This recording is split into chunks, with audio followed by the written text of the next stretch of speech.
All right, thanks again to Clay Dahlman up there letting us know what's going on at the top of Aspen Mountain. Now I'm sitting here with Shad Ireland, who is a triathlete competitor extraordinaire.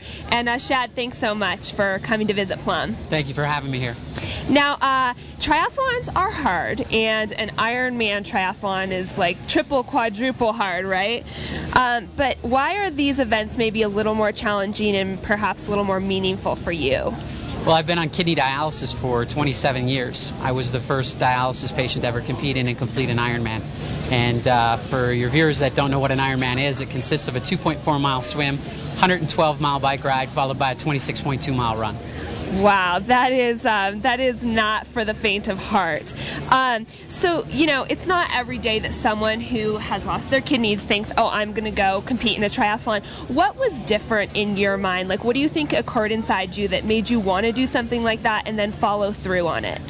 Well, it started with a promise that I made to myself. In 1993, I had lost my kidney transplant, and I went from 145 pounds down to 75 pounds.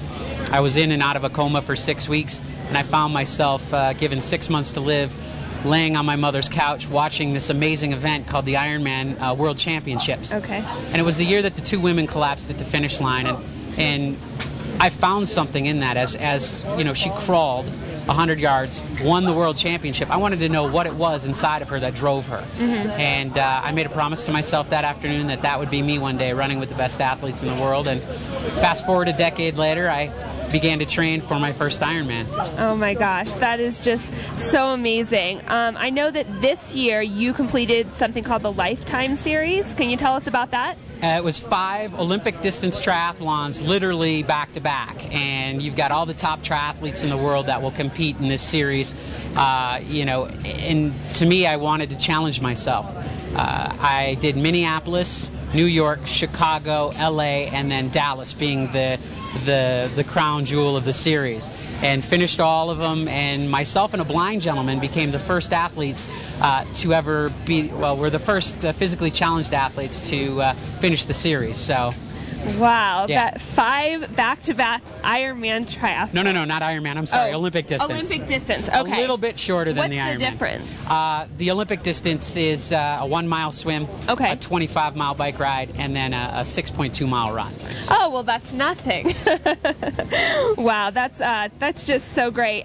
Now, you were in Aspen for Summit for Life. Yeah, here to support Chris Klug. Okay, and so you were talking to me before we went on here about athletes and just the role that you feel that they should play. You want to tell me a little bit about that? Well, I think Chris is an example. I personally believe that athletes have a responsibility to give back to their respective communities and realize the gift that they've been given. You know, it's a privilege to be able to do what we do, whether it's snowboarding, whether it's triathlon, anything. And I think at the end of the day, you need to realize that we have a responsibility to give back. Chris is doing that with his Summit for Life, the 3rd annual event this year. They had more people attend this year than last year, a total of 300, plus an additional 150 people joined us at the top of the mountain. They're raising awareness for the need for organ donation, mm-hmm, trying to get people signed up to become organ donors. And you know, so many people are desperately waiting for organs. You know, I had 2 kidney transplants, and I don't know that I wouldn't be here today if it wasn't for those kidneys that I received. Right.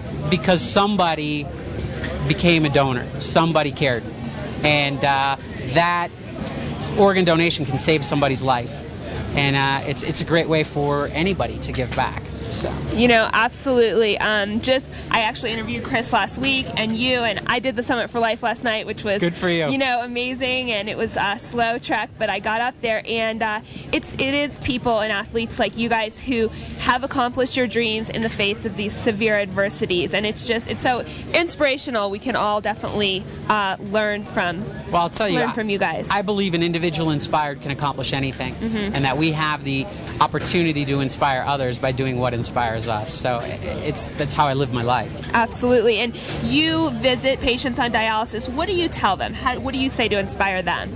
Well, they look at me, and most dialysis patients are very debilitated. Mm-hmm. They develop these comorbidities, cardiovascular disease, all these other things that complicate their diagnosis of kidney failure. And so in talking with them, I try to give them kind of the tools that I've used to get to this point in my life. I'm considered an anomaly. but I believe that other people can achieve the success that I've had, and they don't have to go out and do an Ironman. Right. You know, but incorporating exercise into their daily life, getting out, walking around the block, doing what they love to do. You know, the question I ask them is basically what inspires them. That's so great. Wow, Shad Ireland here. I'm such an inspiration. Shad, thanks so much for You're coming welcome. by. So when are we going to see you do an Ironman? Oh my gosh, right? Maybe give me a couple years to train. No All worries. right, we're going to thank you. We are going to go overhead to Ryan Boudreau. Let us know what the weather is. Don't go away though. We have Amanda Palmer practicing, and she's going to play us a little tune just coming up.